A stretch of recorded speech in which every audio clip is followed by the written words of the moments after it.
Om Ajnanatimidandasya Jnananjana Shalakaya Chakshurun Militam Dhena Tasmai Shri Gurave Namah. Hare Krishna. Welcome to ISKCON of Silicon Valley. Thanks for joining us here tonight. And for those of you who have joined us online also, welcome. We're going to start tonight with chanting the fifth chapter of the Bhagavad Gita together.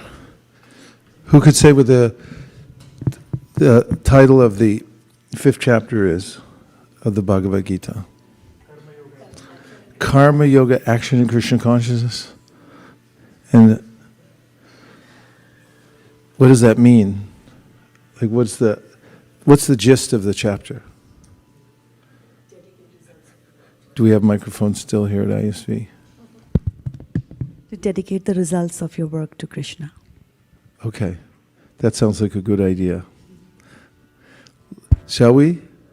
Arjunuvacha Sannyasam Karmanam Krishna Punar Yogam Chashamshasi Yachstreya Etayorekam Tanme Bruhi Sunishitam Shri Bhagavan Sannyasa Karma Yogascha Nikshayasha Karavubhau Tayostu Karma Sannyasat Karma Yogo Vishishyate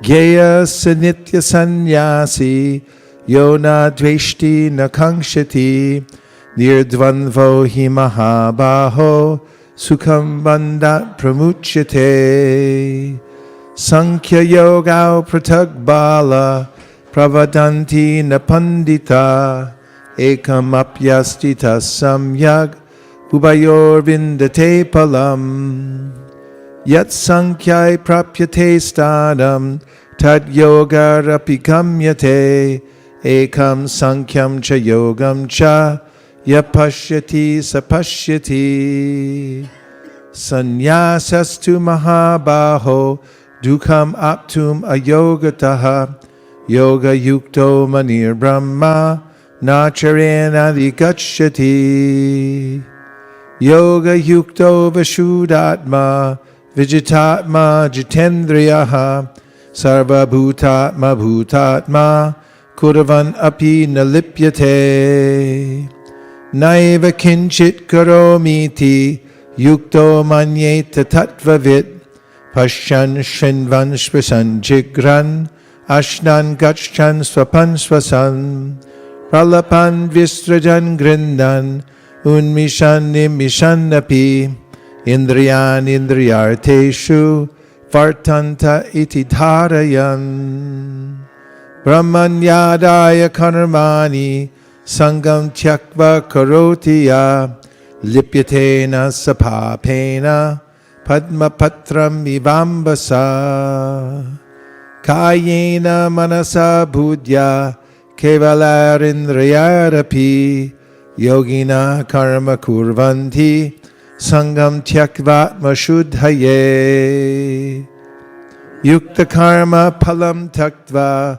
Shantimapnoti Naishtikim Ayukta Kama Karena Pale Sakto Nibadyate Sarva Karmani Manasa Sanyasyaste Sukham Vashi Navadware Pure Dehi Naiva Kurvan Nakarayan Nakartritvam Nakarmani Lokasya Srijiti Prabhu Nakarma Palasam Yogam Sabhavastu Pravartate Nadate Kaschachit Papam Nachaiva Sukritam Vibhu Ajnanandavritam Jnanam Tena Bhuyanti Jantava Jnanena Tudadagyanam Yesham Nashitam Atmanaha Tesham Aditya Vajjnanam Prakashayati Tatparam Tadbudayas Tadatmanas Tanishtas Tatparayanaha Gachantya Punar Avritim Jnananirduta Kalmashaha Vidya Vinaya Sampanne Brahmane Gavihastini Shuni Chaiva Shapake Cha Pandita Samadarshina Ihaiva Tera Jitasargo Yesham Samye Stitam Manaha Nirdosham Hi Samam Brahma Tasmad Brahmanite Stitaha Napahrishyat Priyam Prapya No Vijet Prapya Chapriyam Stira Bhutira Samudho Brahma Vibbrahmanistitaha Baya Sparshe Swasaktatma Vindatyatmani Yatsukam Sabrahma Yoga Yuktatma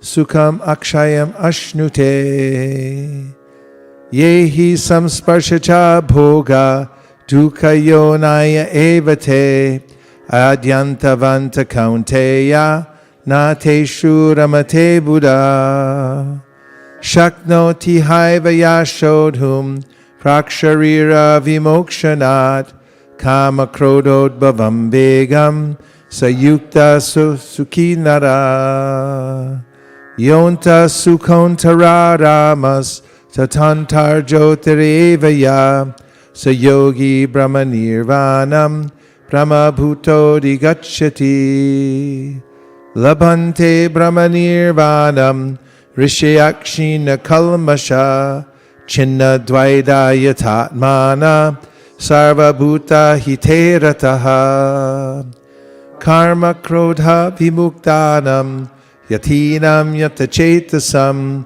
Abhito Brahmanirvanam Vardate Viditatmanam Sparshan Kritva Bahirbayams Chakshush Chaivantare Bruvo Pranapanau Samau Kritva Nasabhyantara Charinau Yatendriya Mano Budhir Munir Moksha Parayanaha Vigatecha Bhaya Krodho Yaksada Mukta Eva Saha Bhoktaram Yagyatapasam Sarvaloka Maheshwaram Suridam Sarvabhutanam Gyatva Mam Shantim Richyati Om Tat Saditi Srimad Bhagavad Gita Supanishatsu Brahma Vidyayam Yoga Shastre Shri Krishna Arjuna Sambade Sannyas Yoga Nama Panchamodhyayaha Hari Om. Translations.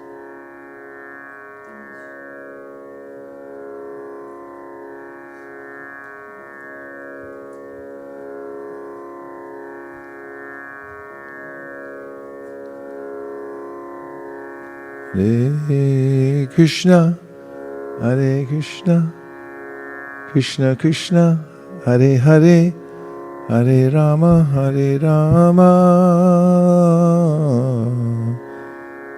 Rama Rama.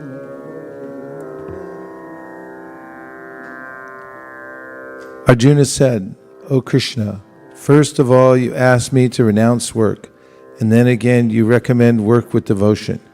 Now will you kindly tell me definitely which of the two is more beneficial?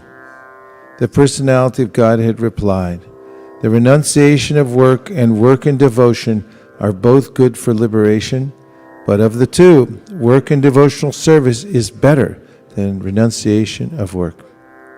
One who neither hates nor desires the fruits of his activities is known to be always renounced. Such a person, free from all dualities, easily overcomes material bondage and is completely liberated, O mighty armed Arjuna. Only the ignorant speak of devotional service, karma yoga, as being different from the analytical study of the material world, Sankhya. Those who are actually learned say that he who applies himself well to one of these paths achieves the results of both.